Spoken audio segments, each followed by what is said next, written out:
Alright, so today we're having a look at two best of 3 series that were both recently played at HomeStory Cup. Now both of these best of 3s are gonna be featuring our Terran player here, who's starting off this particular match by sending an SCV straight across the map. From the Netherlands, we're looking inside of the main base of uThermal. His opponent in the opposite corner from Germany, playing with the blue Protoss pieces, we have none other than ShoWTimE. Alrighty, so both of these opponents he's going to be facing off against today. So first off, we're going to have a series against ShoWTimE, and the second opponent is going to be Serral. They were the strongest players in uThermal's group. So basically at HomeStory Cup, we were doing 6-man groups, and out of each group, 2 players, well, moved on to the rest of the tournament. And, well, both Serral and ShoWTimE were the favorites. That being said, I did see the series against Serral already, and let's just say that those games were very, very cheesy. I have not yet seen these, but I'm excited to find out exactly what uThermal decided to break out. Okay, so...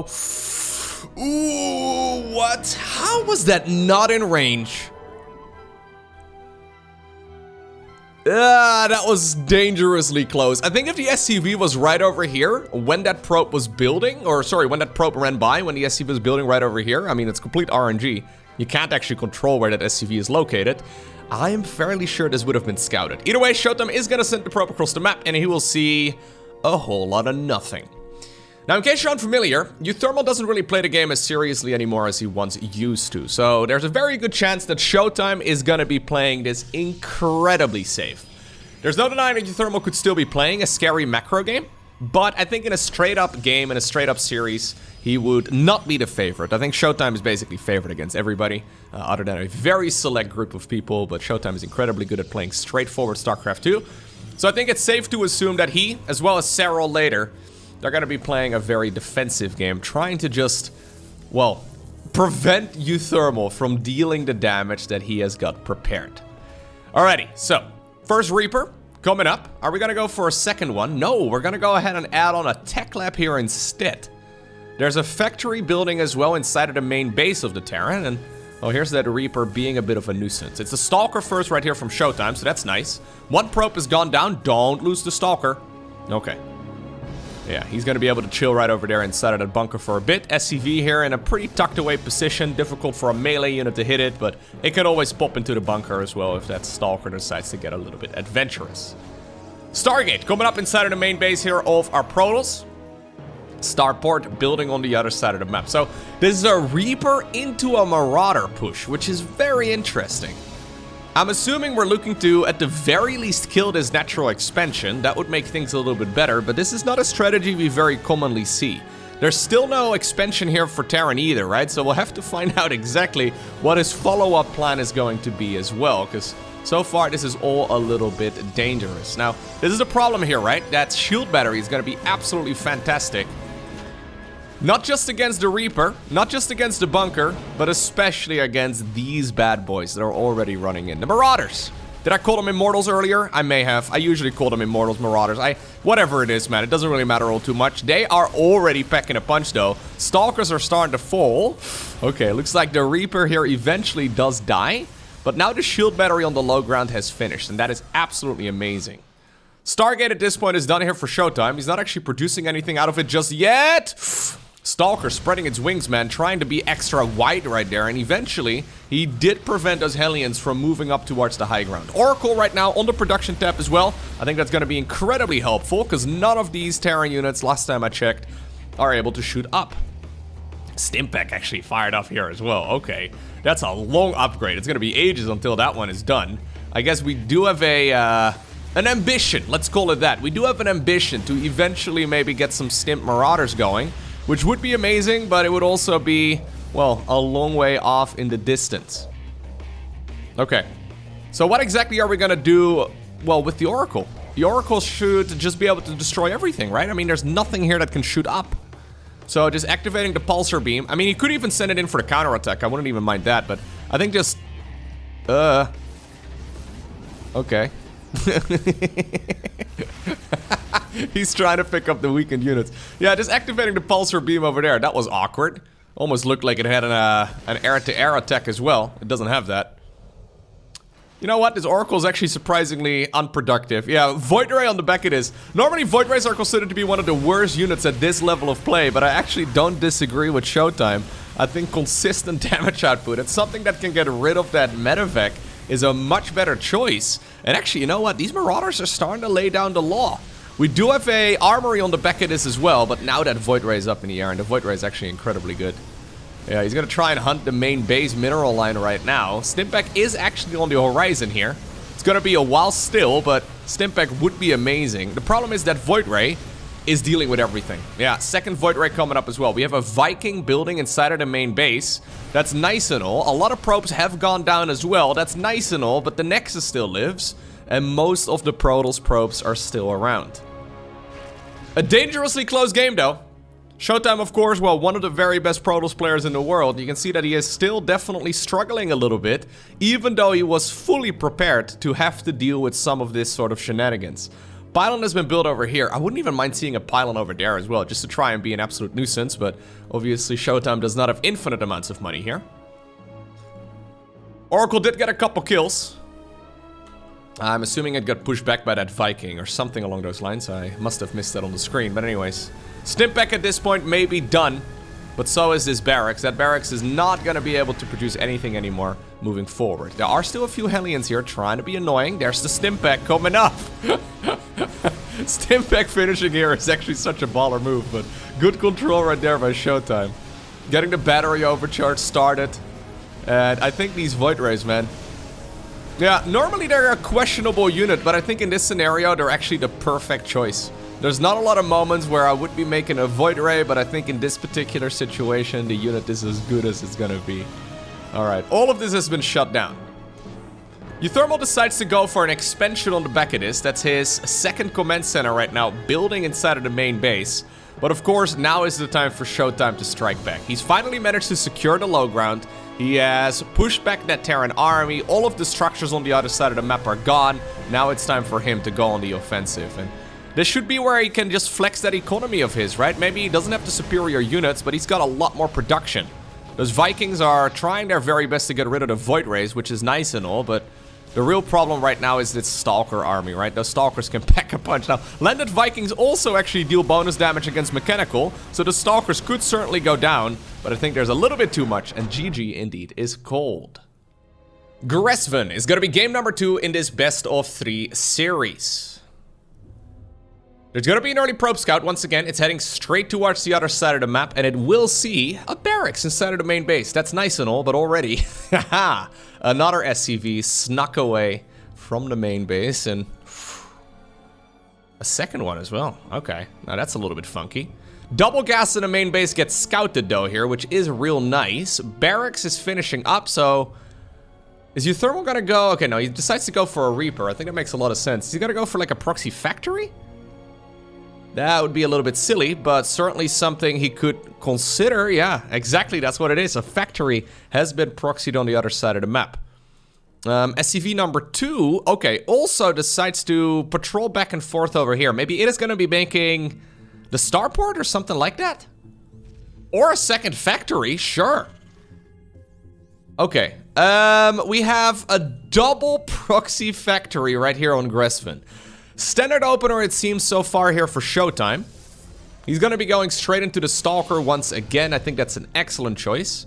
There is that probe scouting around on the right side of the map, in the top section of the map, but he hasn't really seen much. So both of the proxies here from our Terran player are unscouted for now. The Reaper is trying to figure out where that probe went, but he hasn't quite figured it out.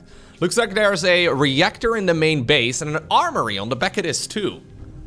Okay, factory has decided to take off and is going to try and land over here. Now that is never going to happen. Nah, this is well within vision right here of ShoWTimE, who seem to be prepared for it, by the way. I love that there's a Stalker patrolling over here, just to try and catch the opponent off guard. The double gas and the armory here are a little bit funky, especially if we're going to be pumping out the Reapers. So the Reapers are going to soak up 100 gas, I guess, for every single production cycle. Ooh, ShoWTimE does not see this. Nope. He does not spot that. That's actually really unfortunate. Are we gonna go like Hellion Hellbat with double gas? It makes no sense. We'd be stacking up a lot of gas. The other thing I guess that the armory unlocks would be a Thor. But for now it's just gonna be Hellions and Reapers. Yeah, morphing them into Hellbats doesn't make any sense anyways with the Reapers, right? Because those units just move at entirely different paces. Now, I do like this as well from ShoWTimE, though. Going for a proxy pylon outside of the vision range right there of Terran. Alright, here's the drive-by. He's gonna need to deal a lot of damage with these units. And so far, I don't think that this opener right here for Terran has been justified. Nice micro here by ShoWTimE, of course, who decided to go for an Observer first. I don't think that's a bad idea. Double Observer first, actually. Okay. Prism right now on the back of this. He will see the factory over here. Okay, that's kind of nice, I suppose. He hasn't quite yet figured out where the rest of those Hellions are coming from. But does he really need to know? Does it really even matter that much? Okay, these Stalkers. Yeah, they're a lot more microable. They're fast units, right? And especially with the Prism being out or maybe Blink finishing up, those units are going to be incredibly difficult to catch. Not really a Terran army here where we can be fighting the Protoss' army. Like, we can go for run-bys over here, but is that really a game-winning move? Even if you get a lot of damage done in the main base. So there's the... Ooh, nice walling here as well of the mineral line. There's a Hellbat morphing in. Maybe that's gonna buy some time right here for the Reapers? Fair enough. Yeah, it's hurting. It's hurting our Protoss. But not to a point where it actually bothers him, you know? We had a pylon, by the way, inside of the main base. I really wonder if that's just to buy time. I mean, Stalker warping in the main base would be kind of nuts. Couple of Adepts over here as well to start harassing the mineral line would be amazing.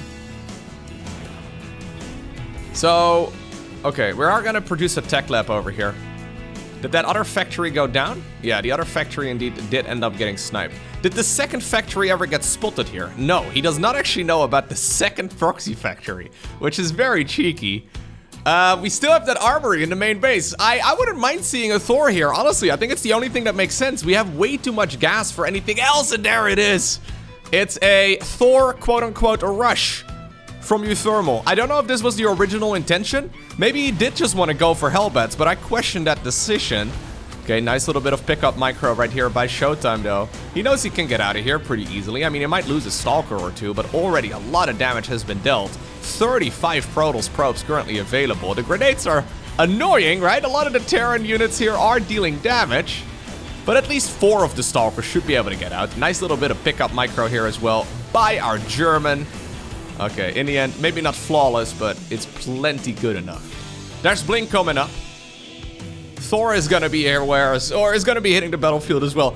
This could actually be a gross misread, though, for Mr. ShoWTimE. So if he thought that all of those Hellions came out of a single factory, and he doesn't quite realize that this is a double factory proxy, I mean, why would he realize that at this point? That's really strange. He's gonna be a little surprised right now.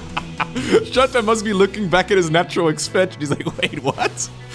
Why is there a Thor marching into my face? This doesn't happen at this level of play. You know what? Yeah, if your probes are gonna be your only line of defense, it turns out the shield battery does not really trigger, because, well, I mean, it triggers a little bit, but all of that damage output from the Thor is plenty. 2 SCVs remain right here for uThermal. 24 probes still available for ShoWTimE. A very good set of attempts right there from uThermal, but I think ShoWTimE is just a little too good at that early game defense. Alright, it's time for our second best of 3. This time around in game 1, we find ourselves on Gresvin, and in the top left-hand corner, you guessed it, it's uThermal. His opponent, though, playing here with the blue Zerg drones. He's considered to be the greatest StarCraft 2 player of all time, and he goes by the name of Serral. And Serral's Zerg versus Terran is looking incredible right now. Is he ready, though, for the cheese that uThermal is gonna throw at him? Now, I'm giggling already because I actually remember this game. It is one of the absolute dumbest Terran cheeses that I've seen in my life. It's something special. If you haven't watched it yet, I think you're really gonna get a kick out of this, because this is genuinely one of the silliest strategies I've ever seen. Okay, so Serral obviously well aware of the fact that he's going up against Mark, and that he knows his opponent is a bit of a cheeser right now, right? So going into the gas first, going into the spawning pool next, I don't mind it whatsoever. When you suspect your opponent could be rushing out some units in the earlier stages of the game, it's a good chance to just, or it's a good idea rather, to just, well, saturate that gas, get the metabolic boost upgrade going early so you can't really be caught off guard. Like, say for example, there would be a bunch of barracks building on the other side of the map right now. That would be something that Serral can hold very easily. Because let's be honest, if this game goes past like the 10-minute mark, I would probably put my money on Serral 99 out of 100 games. That's not any disrespect to uThermal, it's just that Serral's mid to late game is absolutely ridiculous right now, and I haven't really seen uThermal play any late game over the last few months. So, I mean, maybe he's still gonna be very good there too, but I would be favoring Serral for sure. So, I don't mind this idea at all for Serral. Yeah, just get that link speed going nice and early. Are we gonna pull the drones out? We are gonna pull the drones out, and we will be firing up. Okay, at least one of them. We will be firing up the link speed. Overlord at this point is going to scout out what's happening here as well eventually. So he's actually going for a pretty creative little path here. I guess the idea is that he can fly in that Overlord straight through the center of the main base so he can figure out exactly what's happening. But at this point, yeah, we have a pretty normal start here for uThermal. There's a third barracks hiding on top of the ramp. That may be something that can catch Serral off guard a little bit, but this is that build that we've been seeing a lot of the Korean Terran players go for. However, the Korean Terrans, they go for 3 Reapers in total. And, well, with a triple Rex opener, you really have to go for a little bit more than that. So, 3 Reapers right here coming up, but they're all building on the side of the Terran. So, while this is a pretty aggressive start right here for uThermal, it's by no means the most aggressive start. The problem, though, for this Terran here is that link speed is really early. And when link speed finishes up, it's really difficult to actually keep these Reapers around. Okay. Command center on the back of this as well. And at this point, 23 SCVs versus only 18 drones. Here's the problem though. Metabolic boost is going to finish up in just about 5 seconds. And those Reapers are going to be in a world of trouble. Nice little bit of micro there, of course, by Serral. These Reapers, slippery as, oh my god, as they can be. Okay, one of them manages to slither away for now, but I think he's going to be in a little bit of trouble. Tries to get back into the main base. He will get back into the main base, but the Queens are waiting. And that Reaper is super dead. Okay. Now here comes a beautiful transition. One of the most beautiful ones I've ever seen. It's, by the way, a quick armor upgrade right here for Serral, which I do quite like. Okay, so command center on the low ground, additional barracks in the main base. +1 infantry weapons has been fired up as well, and we've got ourselves a tech lab coming out front. Marine over here to gun down that Overlord. And guess what uThermal's gonna go for? I'm gonna give you about 30 seconds here to guess what he's gonna go for. I think if you use all that, you're not gonna be able to figure it out, because this makes absolutely no sense at all. Which is, I guess, the reason why he did it, because Serral is most definitely not expecting this. The man's researching Stimpak together with +1 ground weapons here for the Terran infantry, while making Mass Reaper. He's got 2 barracks with tech labs on it. There's an Overlord in the sky. The strategy right here from uThermal is to make Mass Reaper while sitting, well, right next to an Overlord and crossing his fingers and hoping that Zerg does not figure out exactly what he's playing against. There's a moment here, right, where Serral should technically have vision of it, right here. You saw that? Little bit of time. Second Overlord, or second, like, Overlord scouting potential, I suppose. It's only a very small amount of time. Serral, though, apparently has had enough, by the way. Baneling Nest coming up. +1 armor is going to finish up. He's resaturated the gas in the main, and as a matter of fact, he made a second gas as well. Serral is done with whatever it is that Marcus got prepared for him, as he is preparing to go for a Baneling bust. Now, he catches a bunch of the Reapers on an adventure out on the map. This is right before the +1 ground weapons here finishes up as well for the Terran. I mean, the armor upgrade would completely shut it down regardless. Just to clarify, for those of you that are not as confused as you maybe should be, Reapers do not benefit from Stimpak. The only units benefiting it are Marines and Marauders, and we have 1 Marine and no Marauders. All we have is a whole lot of Reapers. 6 of them are being, well, produced here at once, at least when I started the sentence. There you go, 6 of the Reapers are being prepared all at once. Now here comes Serral, though. He's had enough. Okay, Reaper grenades over there, trying to slow down the advancement here. The Zerglings, though, are getting on top of it, right? And that +1 armor actually does help out quite a bit. Even though those Reapers do have the +1 infantry weapons, they're not really dealing any extra damage. And now the Banelings get into the mineral line. A cute attempt right here from the man from the Netherlands. but it's not gonna help. No, it's not gonna happen. More and more Zerglings are streaming into the natural expansion. It's a cute attempt, but with this many workers going down, there really isn't much of a way for uThermal to stick around in this game. +1 melee has been fired up for Serral. He's gonna be going into a lair as well, just on the off chance that he gets denied, but there are so many low HP SCVs right there in the main base mineral line. I don't see how he's gonna be able to get away with this. Nah, even if he cleans all of this up, right, and he doesn't lose any SCVs anymore moving forward, he would be in a world of trouble. But Serral is not letting his foot off the gas. GG is cold, and it's our Zork player who wins game number 1. Alright, next up we find ourselves on Babylon, and while I question the strategy on Gresven, I actually think that this build right here from uThermal is very clever. I haven't yet played against it myself on the ladder, but I actually feel like it's a build that could win you many games. Until you face against guys like, for example, Serral, right? Like, Serral is just incredibly good when it comes to playing StarCraft 2.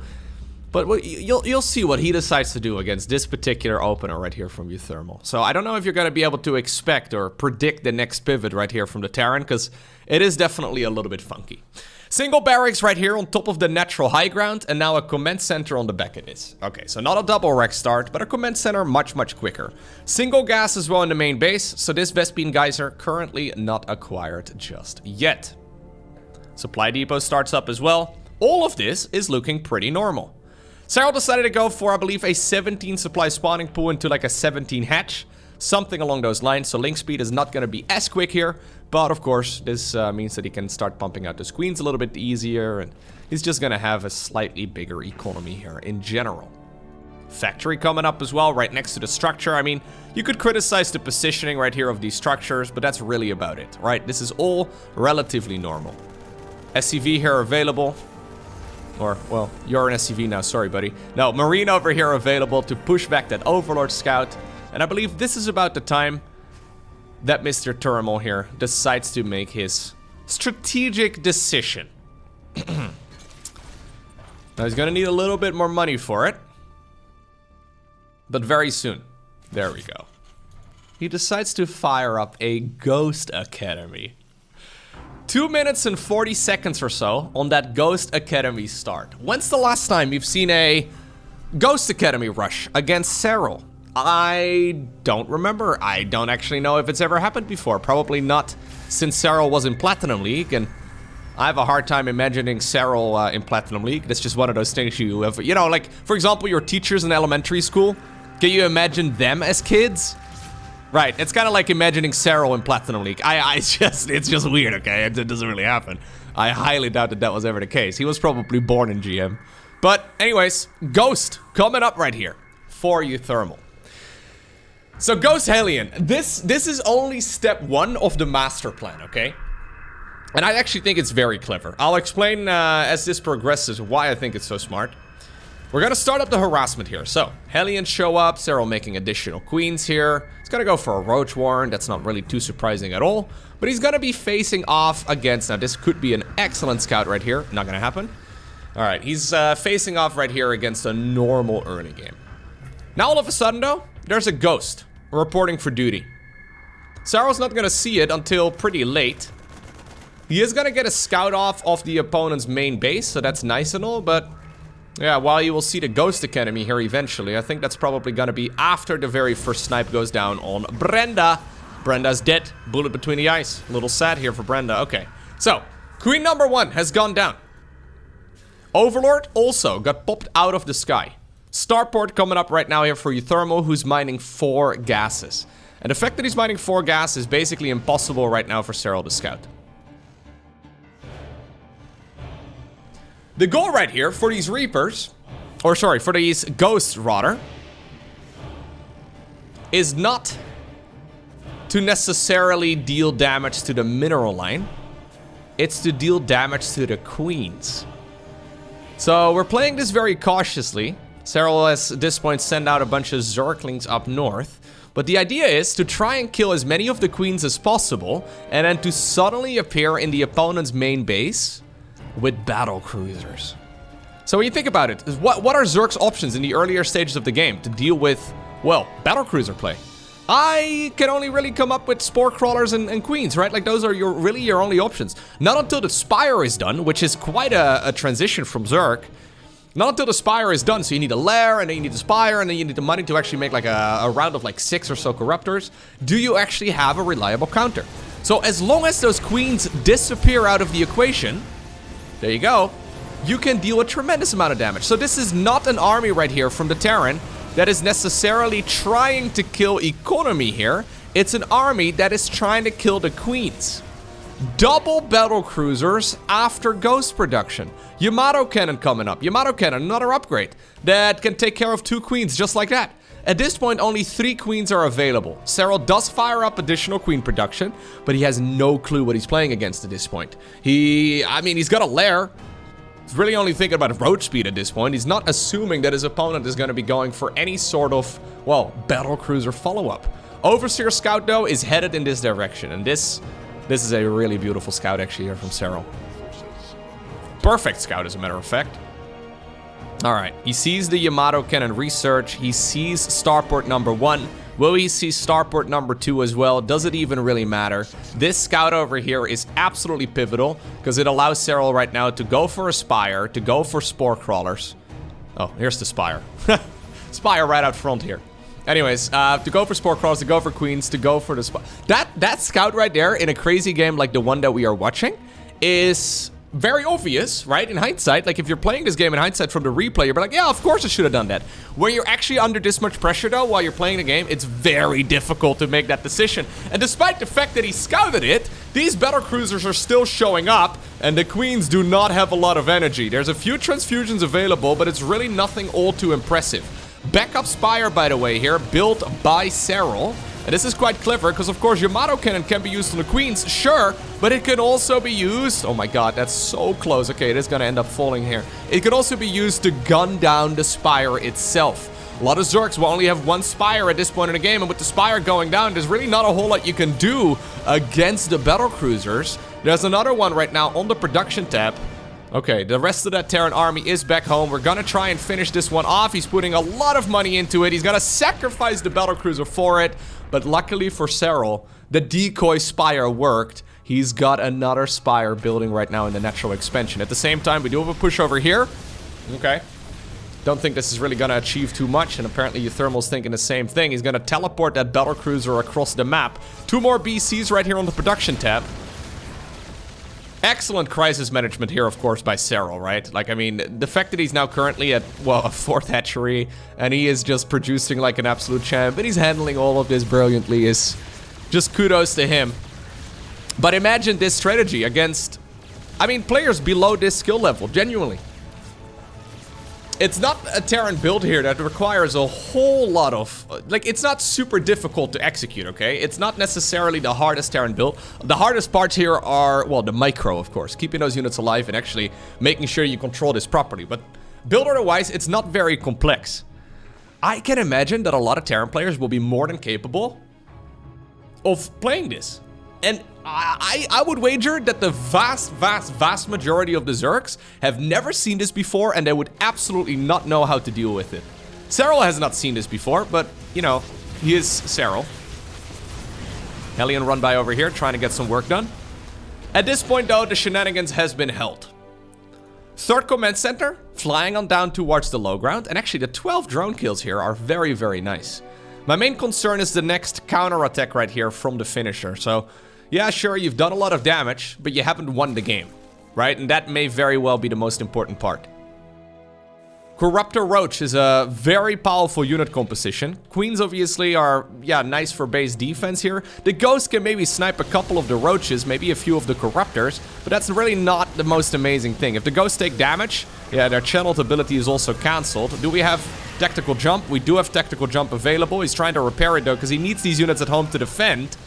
Roaches here do get pushed back. We're going to try and create another loving embrace right here on the ground to try and keep that battlecruiser alive. And this one does indeed stay up in the air for now. Serral, though, making a lot more army on the back of this. He did make the Roach speed. He did make the Link speed. And the supply count at this point, it's heavily in his favor, right? But notice how much This game has been on a razor's edge the entire time. This could have very easily tipped in uThermal's favor here. Honestly, I really like this strategy. I wonder if there's some more refinement that's possible. I feel like there might be. Maybe a couple less Hellions and a faster third base? Would that be possible? So you can match the economy in a macro game? I would imagine that most of the time when uThermal plays this, he wins the game by now. So the transition away from 2 base to 3 base is probably not something he's had to practice a whole lot. But I wonder if it's possible to do that a little bit smoother. Anyhow, in the end, uThermal ends up losing over Serral here, but the strategies, they were awesome.